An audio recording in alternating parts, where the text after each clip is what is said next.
Sou gestalt terapeuta e especialista em luto, perdas e também perdas por suicídio, né? E a proposta aqui não é trazer uma receita de bolo para a gente poder atender os enlutados, né? A proposta aqui do workshop é da gente poder estar refletindo, pensando de que maneira que a gente pode receber esses clientes no consultório, tá? Principalmente nesse momento atual, diante da contemporaneidade, as redes sociais acontecendo, internet, tá? Fiquem à vontade, se vocês tiverem alguma dúvida, pode parar, me interromper, fazer perguntas, eu estou à inteira disposição, tá bom? Vamos lá, então. Eu trouxe uma frase muito famosa do Colin Parkes. Colin Parkes é uma pessoa já falecida que estudou muito o processo de luto. E ele traz que o luto é como duas faces da moeda. Uma face é a dor da perda e a outra é a gratidão pelo amor que sentimos. Como eu falei, né, o objetivo do workshop é fazer com que a gente compreenda o processo de luto e as suas manifestações, apresentar o modelo do processo dual e sua contribuição para a compreensão do luto. Uma coisa que as pessoas falam muito, né, e até os próprios psicólogos, não existe fases do luto, né, as fases do luto que a Elizabeth Kubler-Ross falava lá atrás. As fases do luto, né, que começa com a negação e vai até a aceitação, ela era muito utilizada no hospital, no processo hospitalar. Mas na clínica, né, no dia a dia, é difícil a gente usar as fases do luto, porque quando ela traz a aceitação, é como se a pessoa que fez parte da nossa vida, né, não existisse mais, né? E eu entendo que independente se a pessoa está aqui ou não, você acaba, né, trazendo o legado dela, carregando os pensamentos dela, comportamentos dela, que a gente vai estar entendendo melhor no decorrer do workshop. Discutir os diferentes desdobramentos e formas de manifestação do luto, e refletir sobre os desafios da prática clínica diante das experiências de luto na contemporaneidade. Quando a gente fala sobre o luto, muitas vezes as pessoas associam luto à morte, né? Mas o luto não é só morte, né? O luto nada mais é que um rompimento de um vínculo. Toda vez que a gente vivencia um rompimento de vínculo, a gente entende como um processo de luto. Então, o luto é uma resposta natural à perda de alguém ou de algo significativo, que a gente vai estar falando um pouquinho lá na frente, que pode ser casamento, pode ser mudança de cidade, de país, né? Trata-se de um processo de adaptação que envolve dimensões emocionais, cognitivas, físicas, comportamentais, sociais e espirituais, né? Uma coisa também que eu acho que é interessante a gente falar, quando a pessoa vivencia o processo de luto, o mundo presumido da pessoa rui.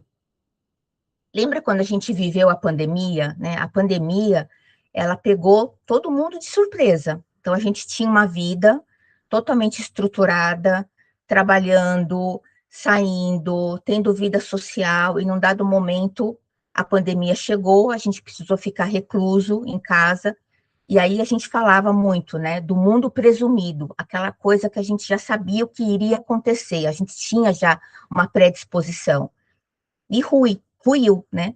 O luto é a mesma coisa, é o mundo presumido ruindo. Não existe uma forma única de vivenciar o luto, cada pessoa responde às perdas de acordo com a sua história, vínculo, contexto e recursos de enfrentamento. Pode incluir tristeza, raiva, culpa, alívio, medo, questionamento sobre a própria vida, né? As pessoas, né, vocês podem até pensar, né? Alívio, Marta, como assim, né? A pessoa vivencia alívio no processo de luto, né?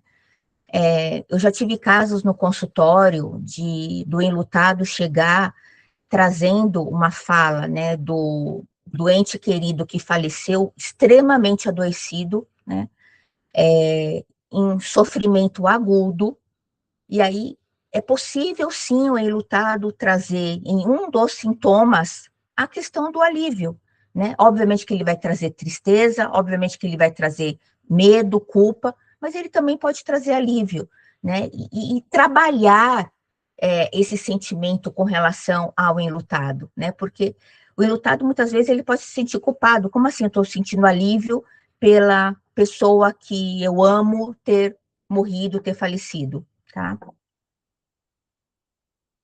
Tudo bem até aí? Alguma pergunta? Vamos falar agora sobre o processo dual, né?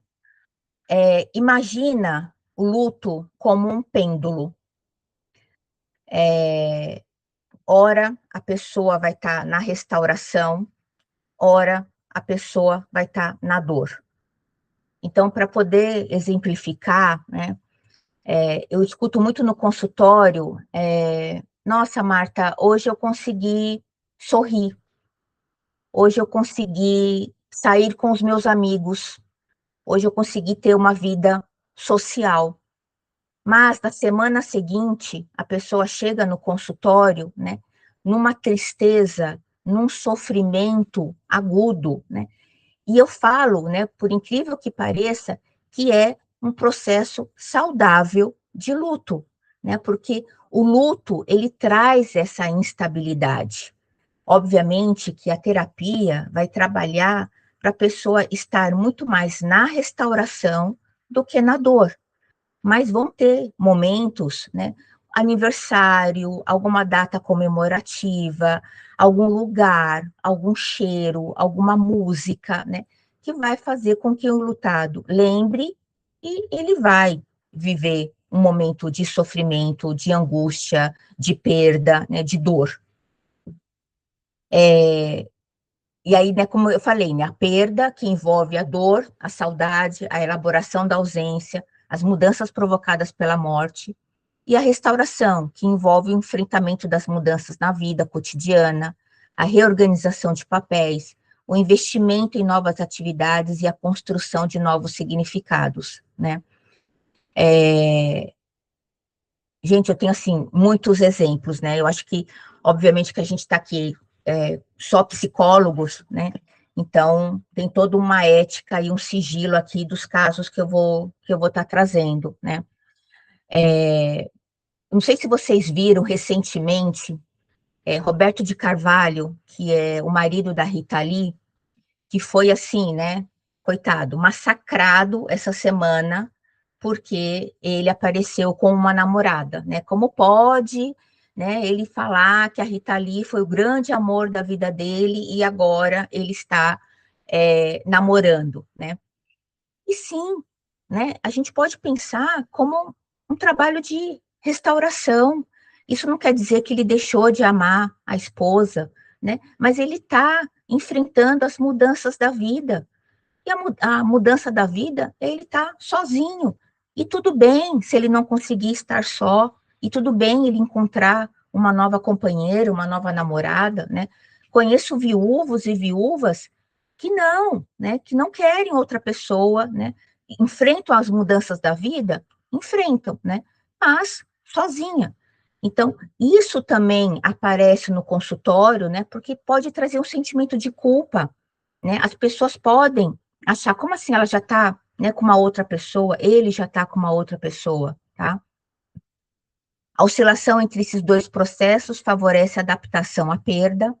Na prática clínica, compreender esse movimento ajuda a evitar interpretações equivocadas, como considerar a retomada da vida um sinal de ausência, de sofrimento, ou entender a permanência na dor como a única forma legítima de viver o luto, né? Quando a gente fala da pessoa vivenciar a dor do luto de uma maneira muito recorrente, a gente fala do luto prolongado. Até o ano passado, né, um pouquinho mais, a gente falava muito do luto complicado. Mas hoje, com DSM, a gente fala do luto prolongado, né? E o luto prolongado, estudos dizem que após 6 meses, mas como eu falo sempre, gente, luto, ele não tem cronologia, não tem começo, meio e fim. Eu falo sempre que o enlutado sempre será um enlutado, né? Então, obviamente, que como que a gente percebe que a pessoa está vivenciando um luto prolongado, né? Quando a pessoa ela tem dificuldade de comer, quando a pessoa tem dificuldade de dormir, quando a pessoa está tendo uma dificuldade muito grande de voltar a ter, né, a vida normal, embora normal nunca vai ser, porque a vida que ela tinha com a pessoa, sem a pessoa, é outra vida, né?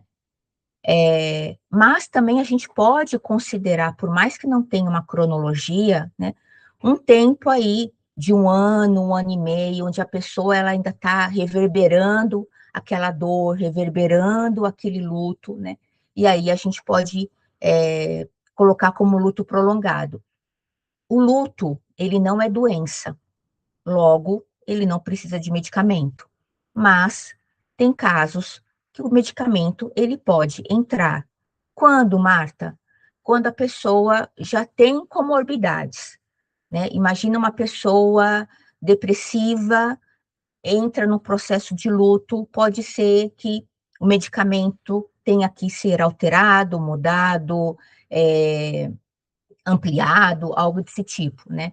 Pessoas que tiveram depressão lá atrás, né, na infância, na adolescência, né, e vivendo o processo de luto hoje, pode ser que acarrete o uso do medicamento, tá?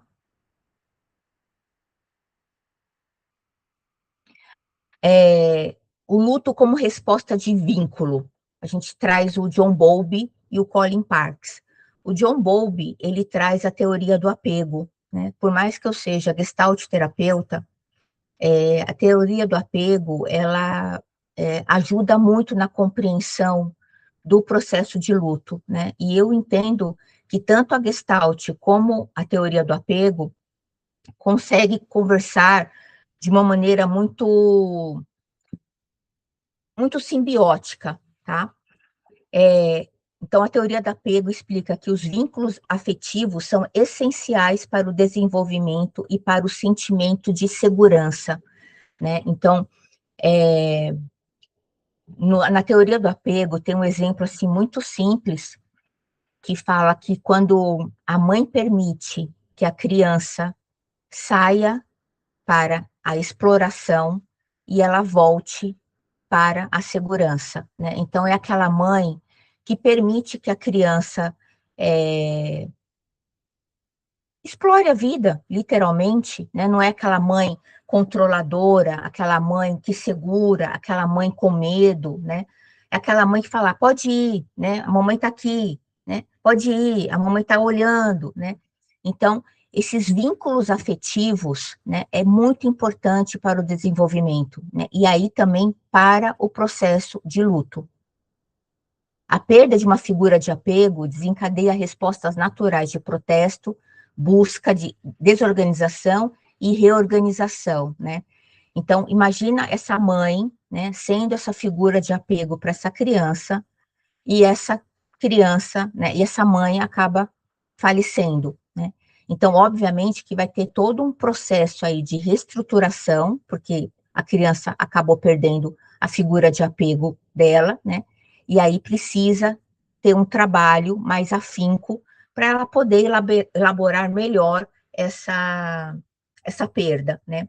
Eu estou atendendo um caso de um viúvo que ele literalmente, gente, perdeu a figura de segurança dele, que é a esposa, né? Muitos anos de casados, 3 filhos já grandes, né? Ele trabalhava na rua com entrega e muitas vezes ela ia com ele nessas entregas e eles acabaram sofrendo um acidente de carro e ela veio a falecer, né? Eu tô com ele faz pouco tempo, o ocorrido foi em maio, e ele está totalmente desorganizado com relação à perda dessa esposa, né? Ele não sabe quem ele é sem a esposa, né. E o luto, ele traz muito isso, né, a pessoa ela perde a identidade, a pessoa ela não sabe mais quem é sem aquela pessoa que se foi. Então era uma esposa que cuidava dele, que fazia as coisas por ele, que tinha, né, uma relação muito próxima. Então, é um trabalho, né, de formiguinha para ele poder, né, se estruturar, né, se organizar, né, e poder, vivenciar esse processo de perda, de uma maneira saudável, tá. E como eu falei, o luto é compreendido como uma resposta à ruptura de um vínculo significativo. Eu falei já do Mundo Presumido, do Colin Parkes, né, ele destaca que a adaptação envolve reestruturar o mundo presumido, profundamente modificado pela perda. O cuidado clínico deve considerar o significado do vínculo e a singularidade da experiência de cada pessoa.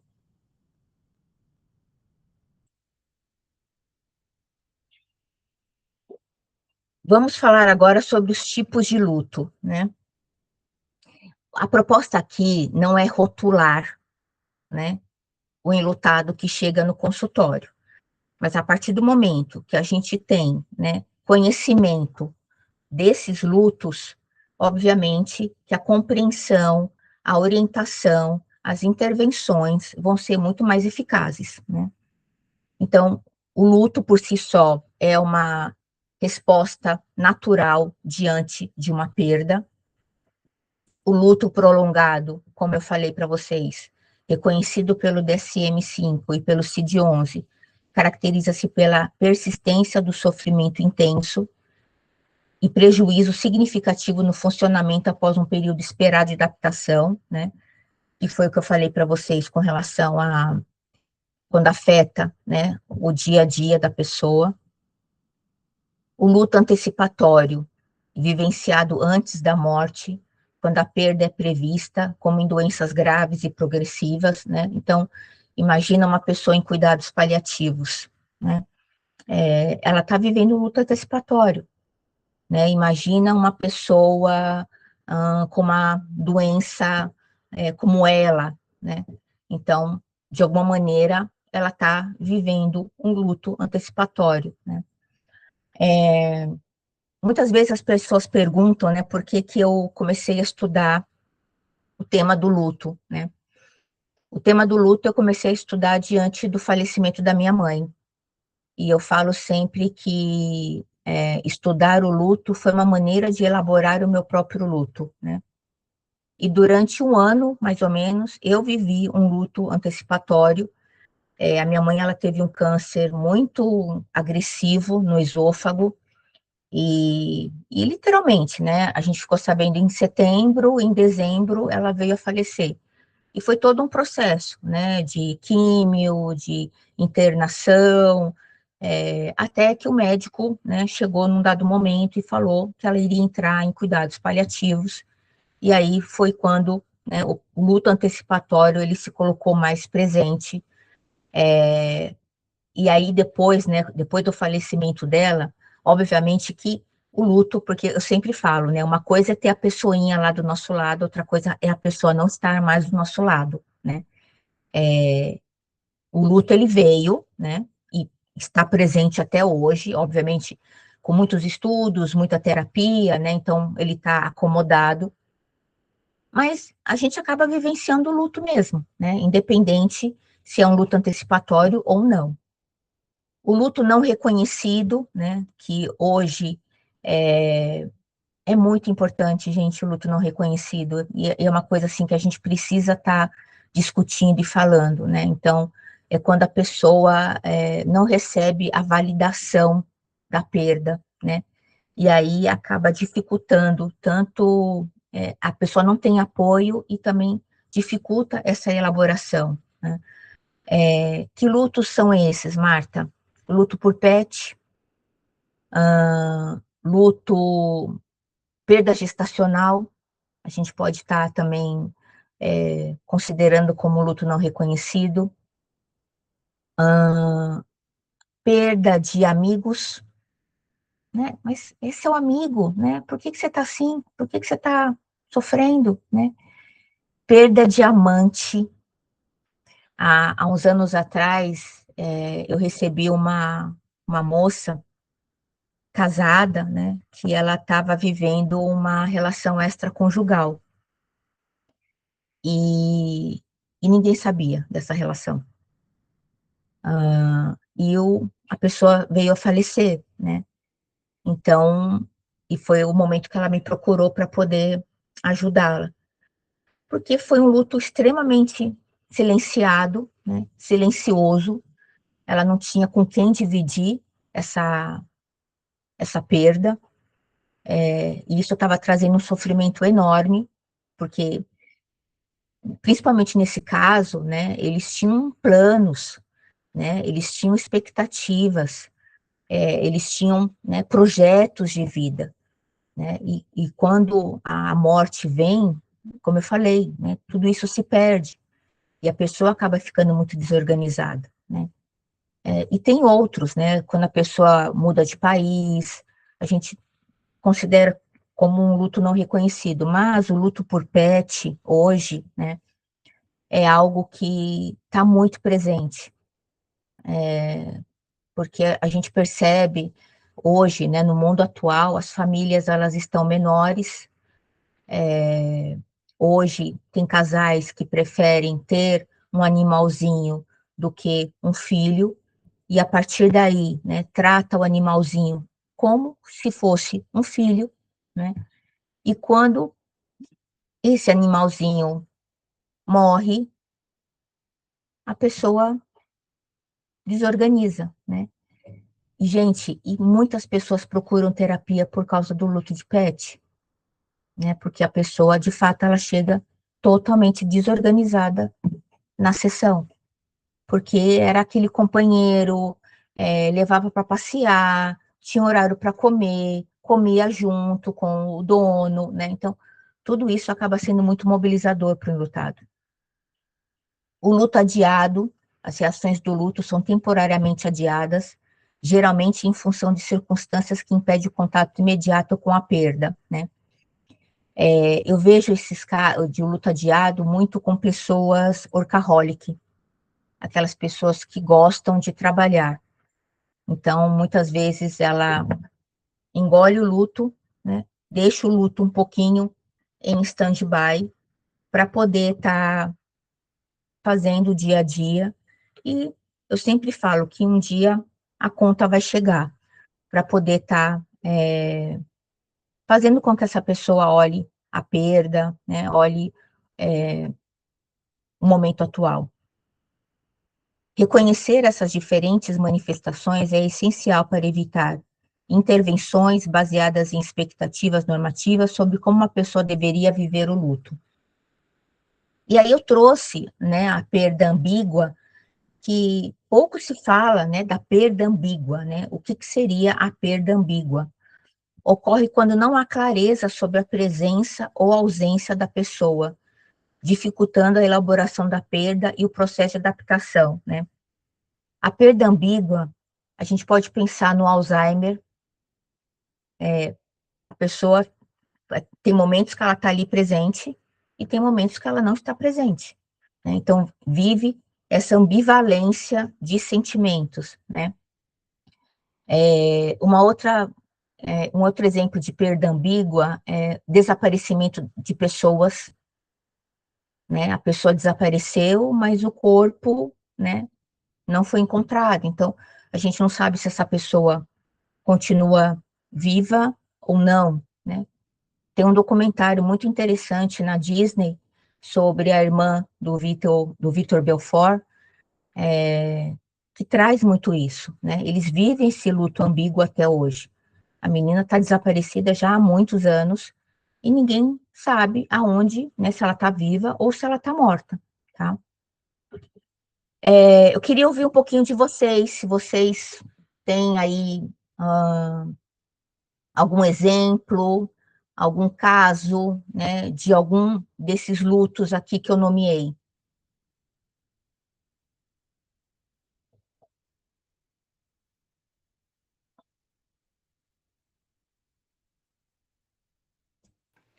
Alguém Eu aqui tenho um atende? caso, Pois não, desculpa. eu tenho um caso, tudo bem. Um caso que eu estou atendendo recentemente é a perda do bebê, né, ainda na barriga. E ela está passando pelo luto, está sendo bem difícil. O que ela mais ouve é, mas estava há pouco tempo, o bebê não tinha nenhum mês, se não me engano, tinha algumas semanas. Então ela perdeu, mas já estava se preparando, já estava comprando tudo e houve complicações na saúde. Uhum, uhum, sim. E não importa, né, se é um mês, se é um dia, né? Então, a partir do momento que tem a notícia da gravidez, já cria uma expectativa, né? Então, a pessoa, ela se torna mãe, né? Se torna pai, mesmo com um dia, né, de gestação. E é muito isso, né? As pessoas, elas não validam. Muitas vezes, você é jovem, você pode engravidar de novo, né? Ah, que bom que aconteceu. E aí, gente, é uma disparidade de bobagens que a gente escuta, né? Então, tem um outro filme, né? Quando você trouxe essa questão da perda, é, como que é o nome daquele filme, Marta? Que a mulher, ela tem todo um trabalho de parto no começo do filme, né? E aí a criança, ela chega a crescer, chega a nascer, mas ela morre logo em seguida, né? Eu vou lembrar, depois eu mando para vocês. É um filme, assim, excepcional, é muito bacana. Luana, você quer falar?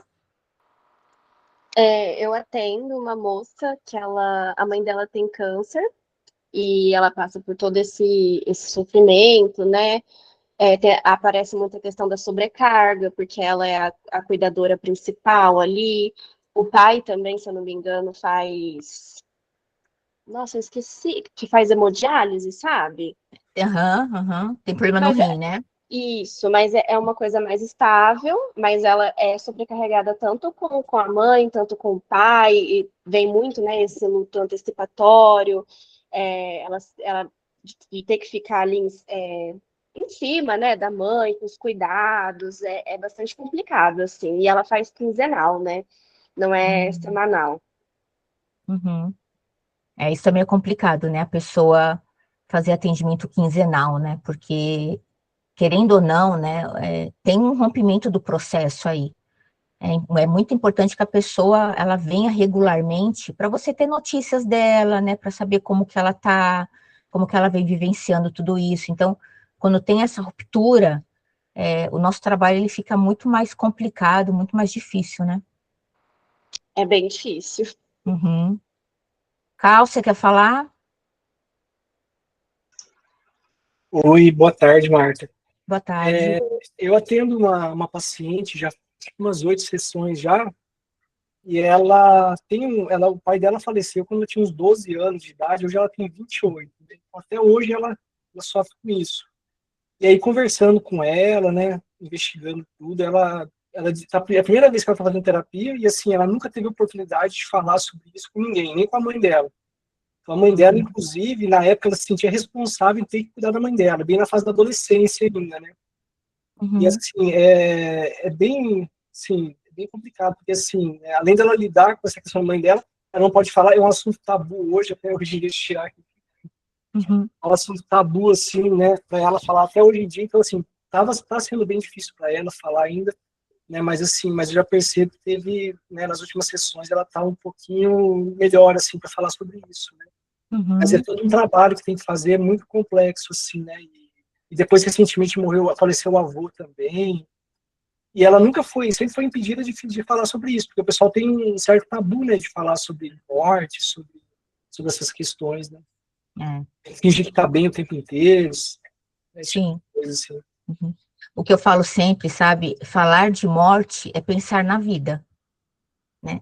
Não tem como, porque, gente, é a única certeza que a gente tem que a gente vai morrer, né? E a partir do momento que a gente fala sobre a morte, a gente, querendo ou não, a gente acaba olhando para a nossa vida, né? Que vida que a gente está tendo para a gente ter uma morte digna, né? Hoje se fala muito sobre morrer com dignidade, né? Então, agora, recentemente, Nova York aprovou né, o suicídio assistido, né? Então, vem crescendo, o Uruguai, né, Nova York, né? Antigamente era só na Suíça. Hoje tem uma associação, Eu Decido, né? Então, que as pessoas hoje elas estão se colocando presente, ativas, né, para poder falar. E eu concordo com você, né? Falar sobre morte hoje, ai, pelo amor de Deus, né? Você está agorando, né? Se falar da morte é que a morte vai chegar. Não, eu tenho um projeto, eu moro aqui em Sorocaba, né? Eu sou de São Paulo, mas eu moro no interior. Eu tenho um projeto, chama-se Cineclube da Morte. É um projeto, né? Filho do Movimento Infinito, que tem muito em São Paulo e outras regiões do Brasil.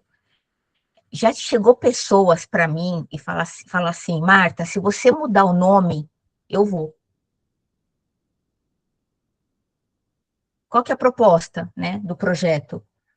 Eu disponibilizo um filme, a gente assiste o filme, óbvio, o filme tem a ver com doença, com perda, né?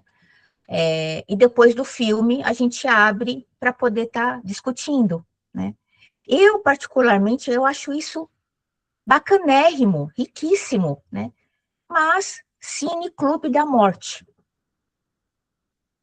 As pessoas não querem. Jantar com a Morte, também tem um projeto Jantar com a Morte, que é um jantar, e aí também a gente traz reflexões sobre 10 café, né, que é o café morte, e também a gente fala sobre a morte, né, e eu não sei, né, não sei se vocês também compactuam com esse mesmo pensamento. Hoje, obviamente que tem muito a ver com a minha realidade, né? Então eu estudo muito sobre o tema, né? Eu falo muito sobre o tema, e hoje se fala muito sobre o luto, né? As pessoas elas vêm procurando a terapia para o processo de luto, coisa que antigamente, né, não acontecia. As pessoas não procuravam terapia para trabalhar o luto, né? Bola para frente, segue a vida, né? Mas hoje as pessoas elas estão, e isso é muito importante porque elas estão se respeitando, né? Eu só não consigo, Bianca, ver as pessoas falando no chat. Deixa eu ver se eu Eu consigo. vou ler para você aqui. Tá. Ó, a Bianca Marques falou: eu assisti esse documentário e não fazia ideia de que esse seria um exemplo de luto ambíguo. Muito bom ter essa clareza e conseguir perceber na prática do dia a dia. E a Jéssica falou: também atendo uma cliente que teve perda gestacional seguida de separação. Tem sido um processo de readaptação. Entrar em contato com as emoções tem sido um desafio. Na família também não tem muito espaço de fala, pois a mãe teve uma experiência parecida e não quer gerar sofrimento falando da temática. A terapia tem sido um espaço de vínculo e fala muito importante. Que bom. Que bom que ela está em terapia, que bom que ela está vinculada a você. Isso é muito bom. Ah, então, agora vamos falar um pouquinho do momento atual, né? Da contemporaneidade. Primeiro, a transformação nas configurações familiares e nas redes de apoio, né? É como eu falei lá atrás, a família, ela vem diminuindo, né? Então, aquela família grande com 5 filhos, 6 filhos, tios, primos, né? Hoje, exceção da exceção, né? Então, é um pai, a mãe, um filho, 2 filhos no máximo. Conheço muitas pessoas que são filho único, então não tem tio, não tem primo, e aí, consequentemente, a rede de apoio acaba sendo mais restrita, né? E eu percebo na minha prática clínica que a rede de apoio é essencial. É muito importante a pessoa saber que ela tem para onde correr, que ela sabe que ela pode contar com pessoas, independente se é família ou amigos, tá? Mudança nos rituais de despedida e de luto. O que seria isso? O tempo de velório vem mudando. Hoje, muitas vezes, os velórios, eles são filmados, né? Na pandemia teve muito essa situação de ser filmado, né? E essa coisa, né, vou até falar um pouquinho da produtividade, né, dessa rapidez, né, a pessoa tem que voltar para a vida, tem que voltar a trabalhar, então tudo é muito rápido, né, eu não sei se vocês também vêm percebendo, né, os dias estão passando muito rápido, gente, né, hoje já é quinta-feira, né, agosto já está no meio do mês, daqui a pouco a gente está desejando Feliz Natal, Feliz Ano Novo, né? Então, tá tudo muito rápido, tá correndo muito o tempo, né? As redes sociais e o legado digital, né? Isso também, gente, é algo, porque as pessoas, né? A pessoa morre e o Instagram dela continua, né? O Facebook dela continua, e aí muitas vezes vem, né? Uma foto, vem uma lembrança, o Google traz alguma recordação, né? Então, eu conheço muitas pessoas que acabam silenciando para não ter acesso a essas notificações, né? Porque acaba sendo muito, muito mobilizador, né? Então, a questão do legado digital é algo assim muito impactante para a pessoa, né? A pressão por produtividade e rapidez na retomada da rotina, né, que a gente estava falando agora, maior visibilidade de alguns lutos e invisibilidade de outros, né? Então, o que a gente pode estar pensando aí na visibilidade, né? Hoje com a internet, com as redes sociais, né? Então, a gente tem um acesso, né, as pessoas que morrem, por exemplo, o Paulo Gustavo, né, que a gente acabou vivenciando um luto coletivo, né? E aí, com a internet, isso acaba tendo essa visibilidade maior, né? Então, lutos coletivos, perdas de muito impacto, né? Então, aquela moça que faleceu no penhasco, né? Que ela estava,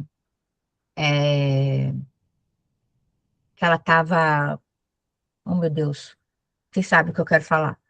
E que ela ficou, né, presa por algum tempo, e aí depois ela veio a falecer, né, o tamanho que aquilo trouxe, né, diante da internet, diante do acesso que a gente tem, né, e a invisibilidade de outros, né, que a gente pode estar pensando também como um luto não reconhecido, né, então, a invisibilidade que eu falo é exatamente isso, então, a morte de um amante, a morte de um ex-marido, né, que muitas vezes acaba não tendo essa visibilidade, e novas formas de perda e de vínculo, né?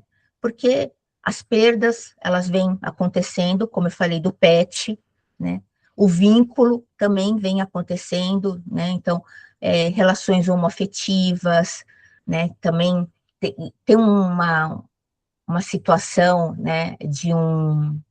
Daquele avião que caiu, da TAM, e tinha um rapaz, né, que namorava, era casado, não no papel, mas ele morava com a pessoa, né, com outro rapaz, né, e o rapaz veio a falecer, e o outro que ficou não teve direito a absolutamente nada, né, a família acabou assumindo, né, por ele não ter o reconhecimento, né, da relação, né, da importância dele na vida dessa pessoa que se foi.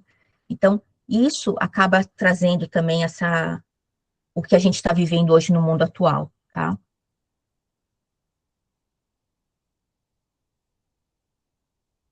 E quais são os desafios, né, diante da nossa prática clínica? Validar a experiência, reconhecer a singularidade do luto, evitando expectativas normativas. Então, esses exemplos que vocês me trouxeram, dos casos de vocês, né, é muito importante. Eu valido a sua dor, eu reconheço a sua dor, né? Vocês não imaginam a dor, porque só ela está sentindo a dor. Vocês podem até ser enlutados, mas o luto de vocês é totalmente diferente do luto do seu paciente, do seu cliente, né? Porque o luto, ele é singular. Então, é muito importante que vocês reconheçam o luto do seu paciente, do seu cliente, né? E quando fala de expectativas, né? Ai, você vai conseguir, você vai passar por isso, força, né? Então, e uma coisa, gente, quando a gente trabalha com enlutado, né? Eu não sei se vocês têm isso na prática clínica de vocês, é sempre a mesma coisa. A pessoa traz, muitas vezes, a mesma fala semanalmente. Da pessoa chegar para mim e falar assim, Marta, você não cansou, né? Você está ouvindo de novo. Sim, eu vou ouvir quantas vezes forem necessárias, né? Então, isso é muito recorrente, da pessoa sempre trazer a mesma fala de dor, de sofrimento, e como é importante a gente sustentar a dor do outro. O nosso papel é sustentar a dor do nosso paciente, né? Então, quando eu falo dessas expectativas normativas, né, é não fazer com que ele não olhe para a dor, fazer com que ele olhe para outras coisas. Não, muitas vezes a gente tem que ficar ali, na dor, né? Eu acredito que deve estar sendo muito difícil para você. Vamos lá, o que que você hoje dá conta de falar para mim, né? O que que você perde com essa pessoa que se foi? Quem era essa pessoa para você, né? Então, são perguntas aí muito importantes para a gente poder estar fazendo para os nossos enlutados. Avaliação clínica, diferenciar o luto de outros quadros, identificar fatores de risco e de proteção, né? Então, quando eu falo de fatores de risco e de proteção, o risco, né? O que que pode fazer com que a pessoa fique mais na dor do que na restauração, né? Por exemplo, uma mãe que perde um filho e deixa o quarto do filho intacto, com a cama, com as roupas. Eu atendo um irmão que perdeu o irmão por suicídio, e a mãe deixou lá até a mochila da escola em cima da cama do menino, né? Ninguém mexe, ninguém faz absolutamente nada com as coisinhas dele, né? Então, isso, em alguns casos, pode ser um fator de risco, porque ela vai estar vivenciando, e aí cabe a nós, né, trabalhar de uma maneira muito respeitosa, né? Então, vamos lá, né? Qual que é a importância, como que está sendo para você, né? Olhar esse quarto, com que frequência que você vai nesse quarto, o que que você sente quando você entra nesse quarto, né? Então, são essas perguntas que é importante a gente fazer. E os fatores de proteção é o que faz essa pessoa estar mais na restauração. Os amigos, a vida social, o trabalho, né? Então, quais são os fatores de proteção que faz com que ela tenha, né, uma vida mais estável, né, mais organizada?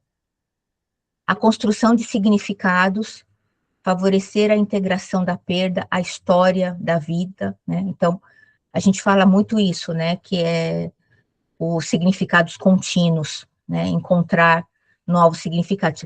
Eu entendo que no meu caso, né, a perda da minha mãe me trouxe um outro significado, né? Eu tô aqui conversando com vocês sobre luto, né, e foi diante da minha perda que eu encontrei um significado diferente para viver essa perda, né?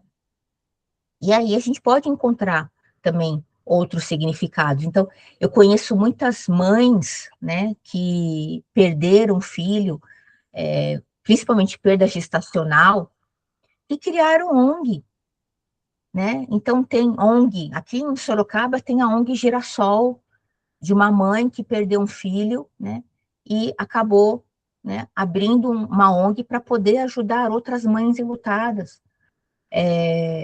No Sul também tem, né, uma outra ONG.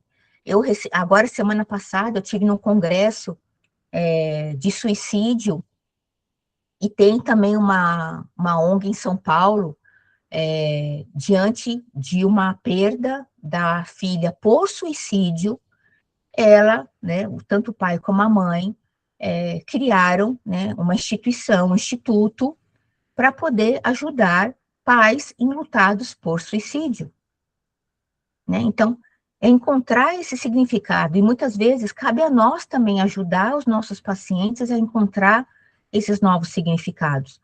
Não é fácil, né? É um processo aí moroso, né, de muita paciência, mas é importante. Contexto contemporâneo, compreender como as redes sociais, as transformações nos rituais de despedida, a pressão por produtividade, os lutos não reconhecidos influenciam a experiência do luto, né? Que foi um pouco que a gente falou.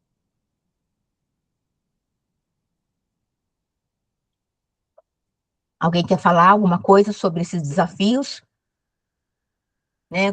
Diante desses casos que vocês trouxeram, que são tão desafiantes, né? Alguém mais quer dividir?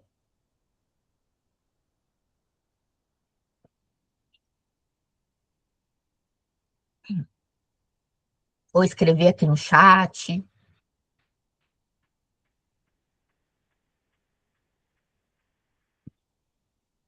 Não?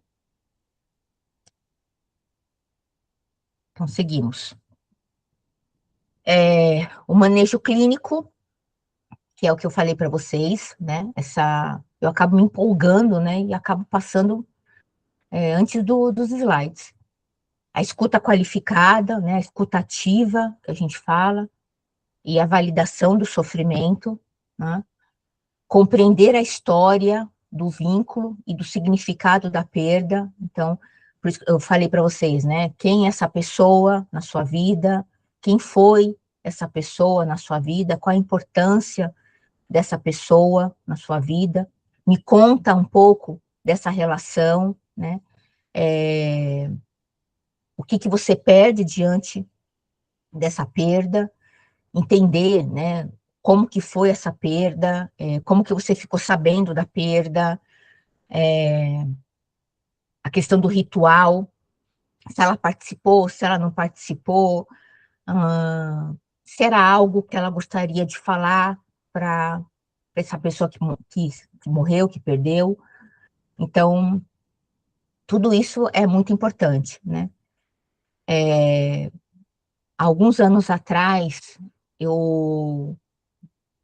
aqui a Elaine falou, também é um luto complicado quando um ente significativo morre e o enlutado mantinha com ele uma relação conflituosa. Sim, sim.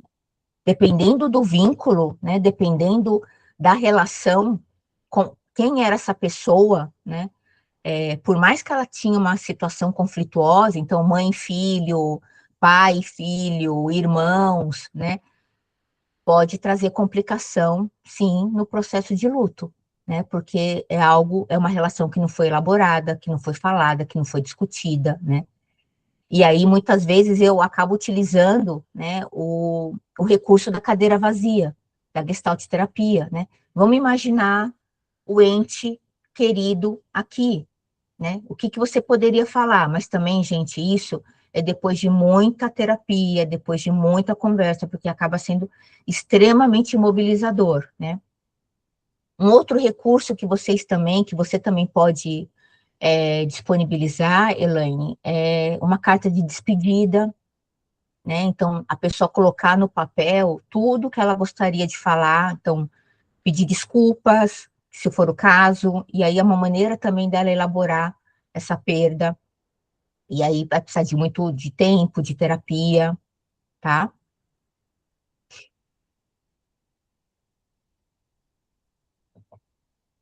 Avaliação contínua dos fatores de risco e de proteção, né? Então, é muito importante que vocês estejam atentos. Quais são os fatores de risco e quais são os fatores de proteção? A flexibilidade clínica, evitar tanto a patologização quanto a banalização do sofrimento. E, obviamente, né, que não é o caso de vocês, mas vocês podem ouvir, né, do enlutado, você é forte, né, que as pessoas falam para ele, né, você é forte, Você é jovem, você pode casar de novo, você pode ter outro filho, né? Então, as pessoas acabam banalizando muito o sofrimento do outro, né? Então, não reconhece o sofrimento do outro. Favorecer a reconstrução de significado e a continuidade do vínculo que eu falei há pouco para vocês, tá?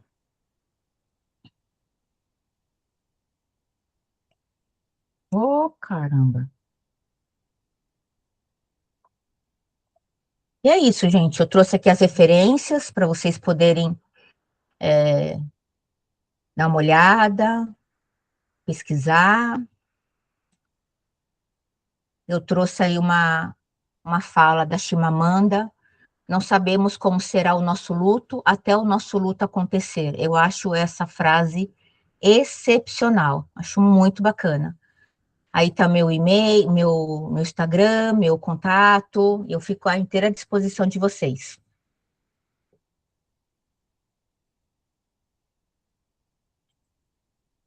Quero ouvir agora um pouquinho.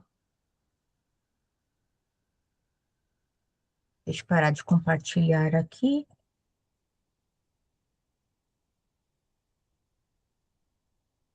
Todo mundo de câmera fechada. Eu quero ver a carinha de vocês.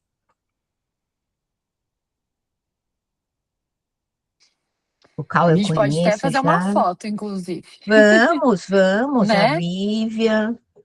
Cadê E a aí, Elaine que pessoal, também alguma perguntou? dúvida? Era um tema que foi bem pedido ali no formulário dos interesses, né? Eu sempre abro ali para eles colocarem. É um tema que eles queriam muito, então aproveitem, tirem as dúvidas. Eu acho que foi super rico, né? Atendeu às expectativas de vocês? Vocês ficaram com dúvidas, perguntas?